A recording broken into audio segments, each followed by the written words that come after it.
कन्नड तालुक्यातील भांबरवाडी येथील विलास नारायण राठोड यांचा मुलगा ऋषिकेश विलास राठोड वय वर्ष 15 बिबट्याच्या हल्ल्यात ठार झाला होता। त्याच्या कुटुंबात शिवसेना नेते चंद्रकांत खैरे यांनी तात्काळ वन विभागाकडून 25 लाख रुपयांची मदत मिळवून दिली। पीडित कुटुंबास सांत्वनपर भेट देऊन चंद्रकांत खैरे यांनी 25 लाख रुपयांचा धनादेश राठोड कुटुंबास मिळवून दिला। तसेच मी कायम तुमच्या पाठीशी आहे अशी ग्वाही राठोड कुटुंबास या प्रसंगी दिली।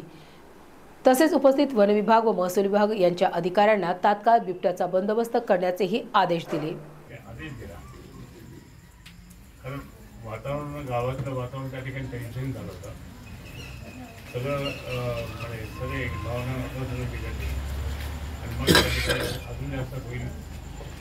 त्यामुळे मग कलेक्टर साहेबांनी सांगितलं की मी उद्या जाणार आहे, मी सांगितलं। त्यांनी मग फोनवर सांगितलं, बाकी अजून इतरांना सांगितलं, तहसीलदारांना सांगितलं तुम्ही त्या ठिकाणी स्वतः जा आणि मदत पण करा।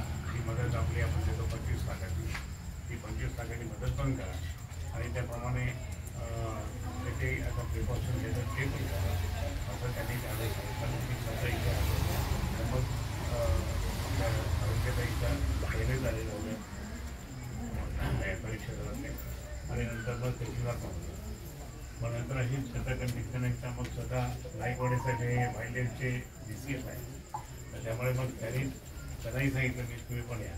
आणि मी ग्रामस्थांना सांगेल की खरं म्हणजे आता पूर्ण प्राणीमाता ठिकाणी अटॅक करायचा त्यांच्यावर किंवा त्यांना कसं खतम करायचं हे काम यांचं आहे। मग हे स्वतः आले आणि आता ते जाऊन पण आले त्या स्पॉटवर आणि त्याच्या सगळं लक्षात आलं आणि ते आता अजून उद्यापासून बरीच नवीन जे काही आता टेक्निक येत आहे त्या टेक्निकप्रमाणे तुम्हाला कुठलाही त्रास होणार नाही असं त्या ठिकाणी करणार। पण जो पण बिबट्या सापडत नाही तो पण हे सगळे रात्री बेरात्री किंवा दिवसा यांचे सगळे स्टाफ यांचे पण स्टाफ हे सुद्धा त्या ठिकाणी ते राऊंड मारत राहते। पण हे सगळं असताना त्या ठिकाणी जे भयभीत तुम्ही झाला तर भयभीत आता थोडंसं भीती तुम्ही दूर करा, मनावर जरा हे ठेवा, कंट्रोल ठेवा आणि निश्चितच मी या ठिकाणी आपला शिवसेना परिवार आहे म्हणून त्या ठिकाणी